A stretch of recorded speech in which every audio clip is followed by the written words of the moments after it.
છાપી પોલીસ સ્ટેશનના માહીગામ ખાતે તારીખ 24/6/2024ના રોજ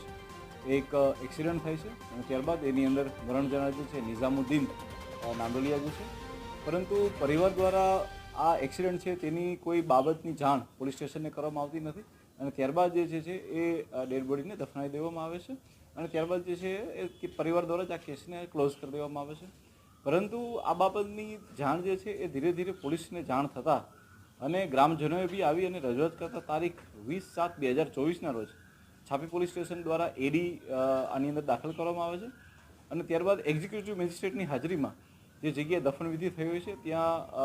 એ ડેડ બોડીને કાઢવામાં આવે છે અને ત્યારબાદ બોડીનું એક FSL PM કરાવવામાં આવે છે અને FSL PMમાં જે પુરાવો મળી આવે છે તેના આધારે પોલીસ દ્વારા જે છે આની અંદર મર્ડર દાખલ કરવામાં આવે છે. ત્યારબાદ એસઓજીની ટીમની અંદર બી 2-3 અલગ અલગ ટીમો પાડી અને કન્ટિન્યુ